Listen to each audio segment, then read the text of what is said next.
Hello दोस्तों, अक्सर आपने गरुड़ पुराण के बारे में सुना ही होगा। हमें ज्यादातर समाज में यह सुनने को मिलता है कि किसी भी जीवित मनुष्य को गरुड़ पुराण नहीं पढ़ना चाहिए। इतना ही नहीं, अधिकतर लोगों के मन में ये डर बैठा दिया गया है कि अगर कोई जीवित मनुष्य इस पुराण को पढ़ता या अपने पास रखता भी है तो उसके जीवन में हर समय अशुभ घटनाएं घटती रहती हैं।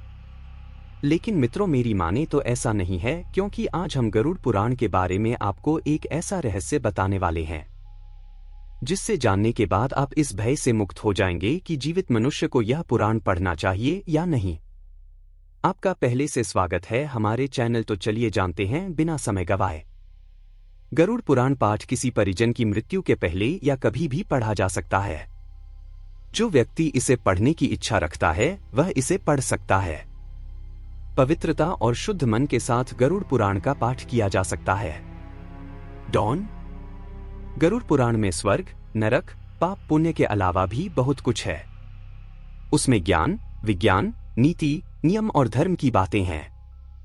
गरुड़ पुराण को सनातन धर्म में 18 महापुराणों में से एक माना जाता है। गरुड़ पुराण के अधिष्ठात्री देव भगवान विष्णु है। हिंदू धर्म में कुल 18 पुराण हैं।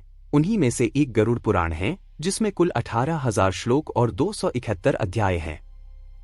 गरुड़ पुराण में एक और जहां मौत का रहस्य है, जो दूसरी ओर जीवन का रहस्य छिपा हुआ है।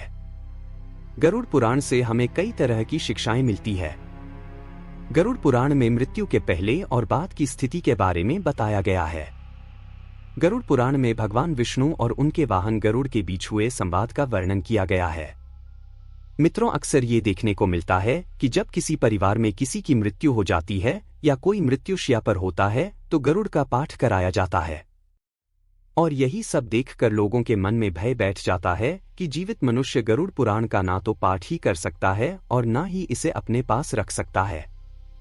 परंतु मित्रों, सच यह नहीं है, क्योंकि गरुड़ पुराण के शुरू में ही इसके पाठ करने से संबंधित महात्मा के बारे में बताया गया है, जिसके अनुसार यदि कोई जीवित मनुष्य अपने जीवन में इस पवित्र पुराण का पाठ करता है तो उसे विद्या, यश, सौंदर्य, लक्ष्मी, विजय और आरोग्य आदि के विषय में ज्ञान की प्राप्ति होती है। जो मनुष्य इसका नियमित पाठ करता है या सुनता है वह सब कुछ जान जाता है और अंत में उसे स्वर्ग की प्राप्ति होती है। जो मनुष्य एकाग्रचित होकर इस महापुराण का पाठ करता है, सुनता है अथवा सुनाता है, या जो इसको लिखता है अथवा लिखाता है या पुस्तक के ही रूप में इसे अपने पास रखता है, वह यदि धर्मार्थी है तो उसे धर्म की प्राप्ति होती है, और यदि वह अर्थ का अभिलाषी है तो अर्थ प्राप्त करता है। गरुड़ पुराण के अनुसार ऐसे लोग जो अपने माता पिता या संतान को दुखी करते हैं वो अगले जन्म में धरती पर जन्म नहीं ले पाते, बल्कि इससे पहले ही गर्भ में उनकी मृत्यु हो जाती है। ऐसे लोग जो महिलाओं का शोषण करते हैं या कराते हैं वो अगले जन्म में भयंकर बीमारियों से पीड़ित होते हैं और शारीरिक कष्ट में जीवन बिताते हैं। डॉन। जिस मनुष्य के हाथ में यह महापुराण विद्यमान है उसके हाथ में ही नीतियों का भंडार है। जो प्राणी इस पुराण का पाठ करता है या इसको सुनता है वह भोग और मोक्ष दोनों को प्राप्त कर लेता है। इस महापुराण को पढ़ने एवं सुनने से मनुष्य के धर्म, अर्थ, काम और मोक्षण चारों पुरुषार्थों की सिद्धि हो जाती है। इस महापुराण का पाठ करके या इसको सुनकर पुत्र चाहने वाला पुत्र प्राप्त करता है तथा कामना का इच्छुक अपनी कामना प्राप्ति में सफलता प्राप्त कर लेता है। बंध्या स्त्री यानी जिस स्त्री को संतान सुख ना मिला हो उसको पुत्र, कुंवारी कन्या को सज्जन पति, क्षेमार्थी को क्षेम तथा भोग चाहने वाला भोग प्राप्त करता है। विद्यार्थी को विद्या, विजयगोषु को विजय, ब्रह्मा हत्यादि से युक्त पाप है, पाप से मुक्ति को प्राप्त होता है। इतना ही नहीं, मंगल की कामना करने वाला व्यक्ति अपना मंगल गुणों का इच्छुक व्यक्ति गुण, काव्य करने वाला अभिलाषी, मनुष्य कवित, शक्ति और जीवन का सार तत्व चाहने वाला व्यक्ति सार तत्व प्राप्त करता है। ज्ञानार्थी संपूर्ण संसार का मर्दन करने वाला ज्ञान प्राप्त करता है। पक्षी श्रेष्ठ गरुड़ के द्वारा कहा गया यह गरुड़ महापुराण धन्य है। यह तो सबका कल्याण करने वाला है। जो मनुष्य इस महापुराण के एक भी श्लोक का पाठ करता है उसकी अकाल मृत्यु नहीं होती। इसके मात्र आधे श्लोक का पाठ करने से निश्चित ही शत्रु का क्षय हो जाता है। इसलिए यह गरुड़ पुराण मुख्य और शास्त्र सम्मत पुराण है। विष्णु धर्म के प्रदर्शन में गरुड़ पुराण के समान दूसरा कोई भी पुराण नहीं है। जैसे देवों में जनार्दन श्रेष्ठ है, वैसे ही प्राणों में यह गरुड़ पुराण हरि के तत्व निरूपण में मुख्य कहा गया है।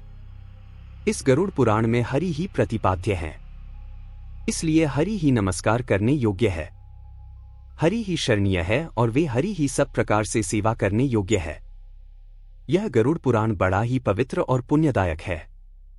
यह सभी पापों का विनाश करने वाला एवं सुनने वाले की समस्त कामनाओं को पूर्ण करता है। इसका सदैव पाठ करना चाहिए। जो मनुष्य इस महापुराण को सुनता या इसका पाठ करता है, यह निष्पाप होकर यमराज की भयंकर यातनाओं को तोड़कर स्वर्ग को प्राप्त करता है। तो मित्रों, अब आप ही बताइए कि ऐसे ये कैसे संभव है कि अगर कोई मनुष्य अपने जीवन काल में इस पवित्र पुराण का नियमित पाठ करता है तो उसके साथ कोई अशुभ चीज हो या उसकी अकाल मृत्यु हो सकती है। साधारण लोग गरुड़ पुराण को पढ़ने से डरते हैं, क्योंकि गरुड़ पुराण को किसी की मृत्यु के पश्चात ही पढ़वाया जाता है। वास्तव में गरुड़ पुराण में किसी के मृत्यु के पश्चात होने वाली घटनाओं के बारे में वर्णन किया गया है। ज्यादातर लोगों ने पुराण को मृत्यु के बाद ही पढ़ते हुए देखा है। तब कुछ लोगों के मन में यह भय बन जाता है, परंतु ऐसा कुछ भी नहीं है। इसे जब चाहे व्यक्ति पढ़ सकता है।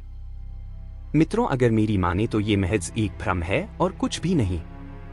इसलिए बिना किसी भय के अगर संभव हो तो इस पवित्र पुराण का नियमित पाठ करें और अपने जीवन को खुशहाल बनाएं। इस महापुराण का नियमित पाठ करने से सबसे बड़ा यह लाभ कि मनुष्य जीवन और मृत्यु के बाद होने वाले रहस्यों को बड़ी ही आसानी से समझ सकता है।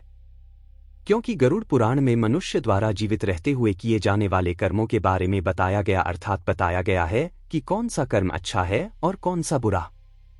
इसके अलावा इस पुराण में मृत्यु के बाद मिलाने वाली यातनाओं के बारे में भी बताया गया है।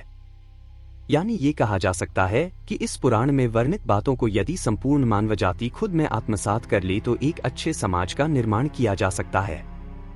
आज की इस प्रस्तुति में बस इतना है।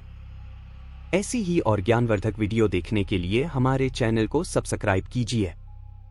वीडियो अच्छी लगी हो तो लाइक कीजिए और अपने दोस्तों के साथ शेयर कीजिए। वीडियो अंत तक देखने के लिए धन्यवाद।